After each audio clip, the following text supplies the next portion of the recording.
নমস্কার বন্ধুরা, ড্রিম হবি কলকাতা চ্যানেলে সবাইকে স্বাগত। আজকে আলোচনা করব ট্রপিক্যাল জবা এবং সেই জবা সংক্রান্ত সমস্যা নিয়ে এবং সমাধান নিয়ে। আমরা সবাই কম বেশি ট্রপিক্যাল জবার উপর এখন অ্যাডিক্টেড এবং অ্যাট্রাক্টেড। ট্রপিক্যাল জবার এত সুন্দর কালার, এত সুন্দর ফুলের সাইজ যে প্রত্যেকটা মানুষের কিন্তু দৃষ্টি আকর্ষণ করতে বাধ্য। আর সেই কারণেই আমরা টাকা জমিয়ে বিভিন্ন নার্সারি থেকে ট্রপিক্যাল জবা সংগ্রহ করে আনি।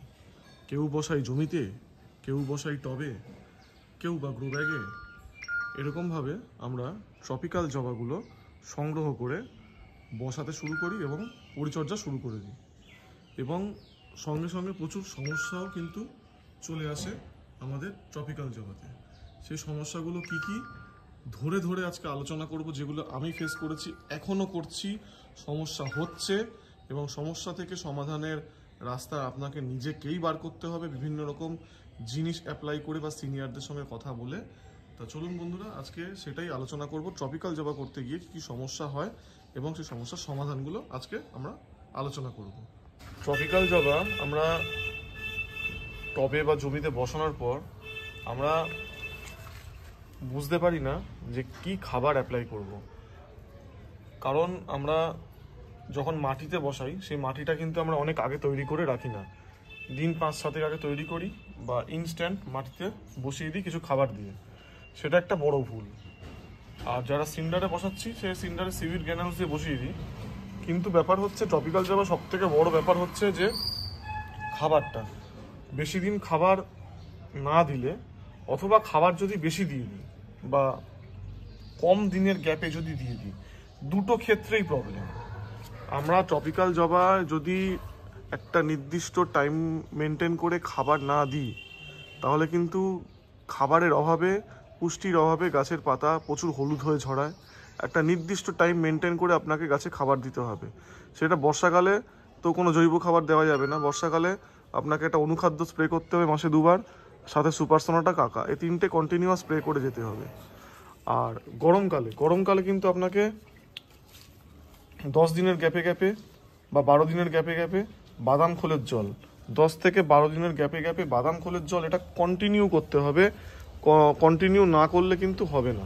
আবার যদি আমরা এরকম করি যে 3 দিন 4 দিন বা 5 দিনের গ্যাপে আমরা খাবার দিয়ে দিচ্ছি, বা ধরুন রোববার দিন খোলের জল দিলাম, আবার তার 2 দিন পর মোমোবিন দিয়ে দিলাম, তার 3 দিন পর এনপিকে দিয়ে দিলাম, এরকম করলে কিন্তু গাছ একদম শেষ, মানে গাছকে তখন আর বাঁচানোই যাবে না। আর আরেকটা হচ্ছে কি, আরেকটা ভুল করি কি, যে আমরা গাছে একটা নির্দিষ্ট সময় মেনটেন করে খাবার না দিতে দিতে গ্যাপটা অনেক বড় হয়ে যায়। অর্থাৎ 15 দিন, 20 দিন, 22 দিন, 25 দিন, এরকম একটা গ্যাপ ক্রিয়েট হয়ে যায় যে গাছ খাবার পায় না। জমির গাছ অন্যরকম, জমির গাছ তার জমির একদম শিকড় একদম মাটির নিচে চলে যায়, সেখান থেকে সে পর্যাপ্ত খাবার সংগ্রহ করে নিতে পারে। কিন্তু টবের গাছের পক্ষে কিন্তু ওই জিনিসটা করা সম্ভব নয়, কারণ টবের গাছে মাটি লিমিটেড, খাবারও লিমিটেড। তাই টবের গাছকে গরমকালে 10 থেকে 12 দিনের গ্যাপে এবং শীতকালে 7 দিনের গ্যাপে আপনাকে কিন্তু ফিট করে যেতে হবে, নাহলে কিন্তু গাছে পাতা ঝরার খুব সমস্যা থাকবে। এবার অনেকে বলেন যে 10 দিনের গ্যাপে যদি শীতকালে খাবার দেওয়া যায় অবশ্যই হবে, কোনো সমস্যা হবে না, কিন্তু গ্যাপটা যেন 10 দিনই থাকে, 10 দিনের বেশি যেন না হয়। 10 দিনের অন্তরেই আপনারা খাবার দিন গাছে। আর গরমকালে খুব গরম যখন পড়বে, গরমকালে আপনারা 12 দিনের গ্যাপে খাবার দিন, 12 দিনের গ্যাপে বাদাম খোলের জল দিন।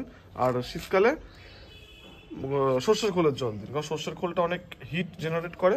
তাই শীতকালটা আপনারা সর্ষের খোলের জল দিন, আপ টু ফেব্রুয়ারি মাস পর্যন্ত সর্ষের খোলের জল দিন। আর মার্চ মাস থেকে আপনারা বাদাম খোলের জল দিন। খাবারের গ্যাপ যেন ঠিক থাকে, খাবারের গ্যাপ, আমি এটা একটা জিনিস দেখেছি, আমি নিজের অভিজ্ঞতা থেকে বলছি, খাবারের গ্যাপ আমি অনেক বাড়িয়ে দিয়েছিলাম, বিশেষ কিছু কারণের জন্য মেনটেন করতে পারিনি। আমার কিন্তু গাছের পাতা প্রচুর হলুদ করে ঝরিয়েছে, কারণ পর্যাপ্ত খাবার পাইনি বলে। ট্রপিক্যাল জবা যেরকম অতিরিক্ত খাবার দিলে বা খাবারের গ্যাপ খুব কম হয়ে গেলে যেরকম পাতা হলুদ করে ঝরিয়ে দেয়, আবার আরেকটা দিকও নজরে রাখতে হবে যে অনুখাদ্যের অভাব হলে, অনুখাদ্যের যদি অভাব হয় তখনও কিন্তু গাছের পাতা হলুদ করে ঝরিয়ে দেবে। আয়রনের অভাব হলে বা আপনার যেটা আপনার সালফারের যে অভাব হয়, ম্যাগনেসিয়াম সালফেট দিতে হয়, তখন যদি অভাব হয় তখন কিন্তু আপনার আবার গাছের পাতা এরকম হলুদ করে ঝরিয়ে দেবে। আর আরেকটা প্রবলেম হচ্ছে যদি আপনি নিয়মিতভাবে পেস্টিসাইড স্প্রে না করেন, আর অবশ্যই বলবো অর্গানিক পেস্টিসাইড, যেমন কাকা সুপার সোনাটা। কাকা আর সুপার সোনাটা আপনাকে রেগুলার বেসিস স্প্রে করতে হবে। কাকা সুপার সোনাটা আপনাকে রেগুলার বেসিস কিন্তু স্প্রে করতে হবে। কাকা সুপার সোনাটা রেগুলার বেসিস স্প্রে যদি না করেন তাহলেও কিন্তু আপনার ট্রপিক্যাল জবার পাতা হলুদ হয়ে ঝরে পড়বে, আপনাকে কিন্তু কেউ আটকাতে পারবে না। আর আরেকটা সব থেকে বড় কারণ যেটা আমাদের হাতের মধ্যে নেই, আমাদের নাগালের বাইরে, সেটা হচ্ছে আমাদের ওয়েদার। আমাদের ওয়েদার যদি আপ ডাউন করে, টেম্পারেচার যদি ফ্লাকচুয়েট করে, তাহলে কিন্তু ট্রপিক্যাল জবার পাতা ঝরিয়ে ফেলে দেবে। এর প্রতিকার হচ্ছে ওয়েস্ট ডিকম্পোজার ওয়াটার ইউজ করুন, সিউইড গ্র্যানুলস ইউজ করুন, কাকা সুপার সোনাটা ইউজ করুন। এগুলোকে ইউজ করা বন্ধ, মানে অ্যাপ্লাই করা বন্ধ করা যাবে না কোনোভাবেই। এগুলোকে কোনোভাবে অ্যাপ্লাই বন্ধ করা যাবে না, এগুলোকে সবসময় অ্যাপ্লাই করতে হবে। এগুলো যদি অ্যাপ্লাই করা বন্ধ করেন তাহলে কিন্তু আপনার যদি একবার টেম্পারেচারের আপ ডাউন হয়, টেম্পারেচারের ফ্লাকচুয়েশন আসে, আপনার ট্রপিক্যাল জবার গাছের পাতা কিন্তু সব ঝরে পড়ে যাবে।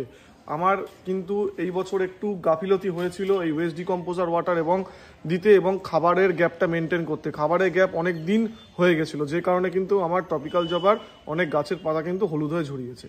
আর একটা মেন সমস্যা হচ্ছে আপনার, সেটা হচ্ছে যদি ওভার ওয়াটারিং হয়ে যায়। ওভার ওয়াটারিং একটা বড় সমস্যা আমাদের ট্রপিক্যাল জবায়।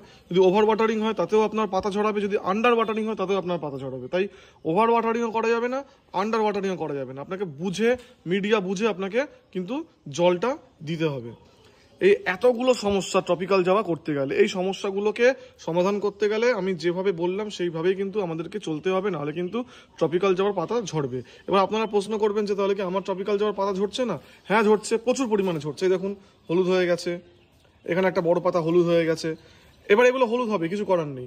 এই হলুদ হওয়ার কারণ হচ্ছে, একটা হচ্ছে টেম্পারেচারের ফ্লাকচুয়েশন, আর একটা হচ্ছে আমি নিয়ম মতো খাবার দিতে পারিনি গাছে। নিয়ম মতো খাবার দিতে হয় গাছে, তো একটা গ্যাপ মেনটেন করতে হয়, 10 দিন 7 দিন একটা গ্যাপ মেনটেন করতে হয়। এই গ্যাপটা মেনটেন করতে পারিনি বলে আমার গাছের পাতা ঝরেছে। আর একটা কারণে পাতা ঝরে, খারাপ রুট স্টক হলে। গাছ কেনার ব্যাপারে সবসময় সতর্ক থাকতে বলি এই কারণে, খারাপ রুট স্টক হলে গাছের অবস্থা এরকম হবে। তখন আপনাকে রুট ট্রিটমেন্ট চালাতে হবে। রুট ট্রিটমেন্ট চালিয়ে আপনাকে গাছ ঠিক করতে হবে। রুট ট্রিটমেন্টের ভিডিও, লং শর্ট আমার অনেকগুলো ভিডিও দেওয়া আছে, একটু ভিডিওগুলো দেখে নেবেন। তা এই হচ্ছে বন্ধুরা আজকের ভিডিও, যে ট্রপিক্যাল জবা এবং তার সমস্যা এবং তার সমাধান। ভিডিওটা ভালো লেগে থাকলে অতি অবশ্যই আপনার অন্যান্য বাগানি বন্ধুদের সঙ্গে শেয়ার করবেন।